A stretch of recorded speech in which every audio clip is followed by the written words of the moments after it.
तीन भूतिया पानी के जहाज। अंधेरी रात थी। चारों तरफ जोर जोर की हवाएं चल रही थी।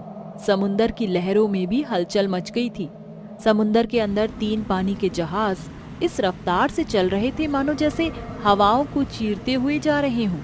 उन पानी के जहाजों पर तीन भयानक भूत थे। वह तीनों भयानक भूत पानी के जहाज को गांव की तरफ ले जा रहे थे। ये कुछ दिन पहले की बात है, जब एक मल्हारपुर नामक गांव में मैं एक मुखिया अपने दो बेटों के साथ गांव में रहता था। मुखिया बहुत ही साफ दिल का था, वहीं उसके बेटे भी बहुत अच्छे ही थे। वे तीनों हमेशा गांव के गरीब लोगों की बहुत सहायता करते थे। एक दिन मुखिया का बेटा करण कहता है, पिताजी, हमारा गांव बहुत ही पीछे है। मैं चाहता हूं कि हमारा गांव शहर के जितना आगे बढ़े, लेकिन हम ऐसा क्या कर सकते हैं जिससे हमारा गांव आगे बढ़े? पिताजी, समंदर की वजह से हमारा गांव सबसे पीछे है और इसी वजह से वो शहर से बहुत दूर है। अगर शहर से गांव का आदान प्रदान शुरू हो जाए तो हमारा गांव भी तरक्की की सीढ़ियों पर आ सकता है। लेकिन बेटा, हम शहर से आदान प्रदान कैसे करेंगे? और सामान लेकर समंदर पार करना कोई मामूली बात नहीं है। पिताजी, जब हम छोटे थे तब हमने आपके पास तीन पानी के जहाज देखे थे। क्या वो अभी भी हैं आपके पास? हाँ, अरे हाँ, वो हमारे पास अभी भी है, लेकिन मुझे नहीं लगता कि वो इस हालत में है कि वो हमारे काम अब आ पाए। करण और अर्जुन दोनों गांव की तरक्की करना चाहते थे और उनके पिता इस काम में उनके साथ थे। वह दोनों पानी के जहाजों पर कड़ी से कड़ी मेहनत करते हैं और तीनों जहाज को पानी में चलने लायक बना देते हैं। अब वह जहाज पहले से भी ज्यादा मजबूत और टिकाऊ बन जाते हैं और ये सब देख गांव वाले बहुत खुश होते हैं। तीनों जहाज तैयार तो हो गए हैं, लेकिन उन्हें चलाएगा कौन? पिताजी, हम तीनों एक एक जहाज पर रहेंगे और जहाज को चलाएंगे। अर्जुन की बात से सभी लोग सहमत होते हैं। अगले ही क्षण वह तीनों बाप बेटे जहाज को पानी में उतार देते हैं और अपने गांव से शहर से वस्तुओं का आदान प्रदान करने लगते हैं, जिसके बाद गांव वाले दुगना कमाने लगते हैं और धीरे धीरे उनका काम बढ़ जाता है।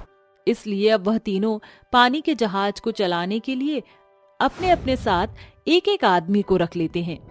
एक दिन तीनों जहाज के आदमी आपस में बात करते हैं।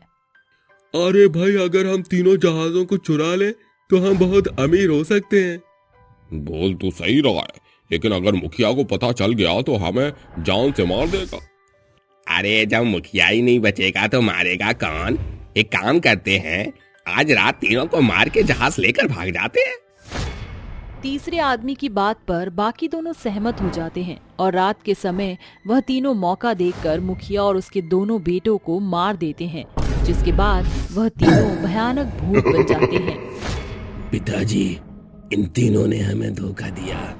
लगता है ये तीनों गांव वालों को नुकसान पहुंचाने के लिए गए हैं। चलो, हमें गांव वालों की रक्षा करनी चाहिए। करण की बात सुनकर वह तीनों पानी के जहाज को चलाकर गांव ले आते हैं और जिसके बाद वह तीनों गांव के दो आदमियों को बात करते हुए सुनते हैं। अरे अरे, कैसा मुखिया निकला हमारा, बिल्कुल निकम्मा। अपना फायदा देखा नहीं और जहाज लेकर यहाँ से रफू चक्कर हो गया। अरे, मैं तो जानता था ये तो मुखिया की चाल थी ताकि वो पानी के जहाज की मदद से अमीर हो जाए। उसे हमारी कोई परवाह नहीं थी। वह तीनों भूत थे, इसलिए किसी को दिखाई नहीं दिए और गांव वालों की ऐसी बातें सुनकर वह बहुत उदास हो जाते हैं। हमने इनकी इतनी सेवा की, लेकिन इन्हें देखो, इन्हें तो कोई मतलब ही नहीं है। हाँ पिताजी, ये लोग तो मतलबी हैं। ऐसे मतलबी लोगों को जीने का कोई हक नहीं है। मैं इन्हें मार दूंगा। जहाँ तीनों के अंदर गांव वालों के लिए प्यार था, अब उतना ही तीनों के अंदर गांव वालों के लिए नफरत आ जाती है और वह रात के समय जब चारों तरफ सन्नाटा होता है, वह गांव के लोगों को एक एक करके मारना शुरू कर देते हैं, जिसके बाद गांव के सभी लोग बहुत डर जाते हैं। हे भगवान, ये तीनों बाप बेटे तो हम गांव के सभी लोगों को मार देंगे, हमें कुछ तो करना ही होगा। तभी जिन आदमियों ने गांव के मुखिया और उसके बेटों को मारा था, वह तीनों शराब के नशे में मुखिया और उसके दोनों बेटों के सामने आ जाते हैं। पिताजी देखो, इन्हीं तीनों ने हम तीनों को मारा था। अब हमारी बारी है, खून का बदला खून से लूंगा मैं। हाँ हाँ, मैं तो इन्हें बिल्कुल नहीं छोड़ूंगा और इन तीनों ने हमारे साथ विश्वासघात किया है। बेटा, इन तीनों को जहाज पर ले चलो। मुखिया और उसके दोनों बेटे उन तीनों को अपने अपने जहाज पर ले जाते हैं और उनकी जमकर पिटाई करने लग जाते हैं। नहीं छोड़ूंगा मैं तुझे, आज तो तू गया। विश्वासघाती, तेरा तो मैं बहुत बुरा हाल करने वाला हूँ। आराम करो, तुम तीनों ने मिलकर हमारी जान ले ली। क्या क्या सपने देखे थे मैंने अपने गांव के लिए। तुम माफी के लायक नहीं हो, तुम्हें तो मैं भगवान के पास पहुंचा कर ही रहूंगा। तीनों माफी मांगते हुए कहते हैं, मालिक, हमें माफ कर दो। मालिक, हमें क्षमा कर दो। हमसे बहुत बड़ी भूल हो गई। पैसों के लालच में आकर हमने बहुत बड़ा कदम उठा दिया। अब हमें अपनी गलती का पछतावा है। हमें छोड़ दो मालिक, हमें छोड़ दो।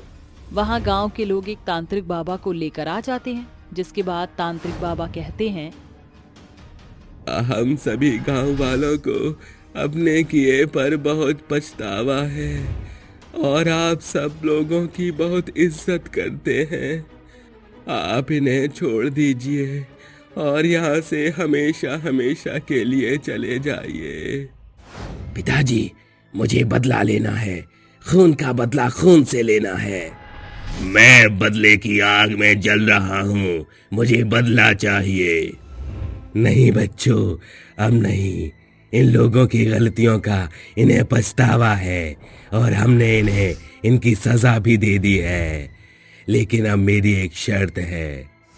बताओ मुखिया, क्या शर्त है तुम्हारी? ये तीनों अपराधी हैं, इन तीनों को जेल होनी चाहिए और हमारे पानी के जहाज दोबारा से चलने चाहिए, ताकि इस गांव की तरक्की में कोई और कमी ना आए और हमारा गांव तरक्की करे। जो हमारा सपना था, अब गांव के सभी लोग मिलकर पूरा करेंगे। जैसा तुम चाहते हो ऐसा ही होगा।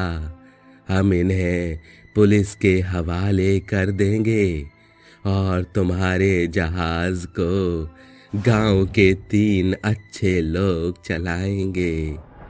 तांत्रिक बाबा की बात सुनकर तीनों बाप बेटे वहां से गायब हो जाते हैं। उसके बाद अगले दिन सुबह गांव के लोग उन तीनों को पुलिस के हवाले कर देते हैं।